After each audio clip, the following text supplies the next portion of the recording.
और किसका software update. और साबिक वजीर दाखिला शेख रशीद ने ट्वीट में कहा कि हुकूमत ने शरह सूद 20% कर दी है। जब रिजर्व $3 बिलियन रह जाएं तो हुकूमत का खेल खत्म, पैसा हजम हो जाता है।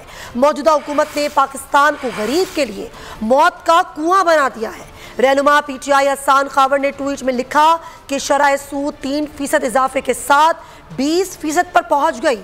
इससे मईशत मफलूज और बेरोजगारी में होश रबा इजाफा होगा। हसन खावर ने मजीद लिखा कि मईशत तबाह हो गई है। अकाउंटेंट इसहाक डार से बैलेंस शीट ही नहीं बैलेंस हुई।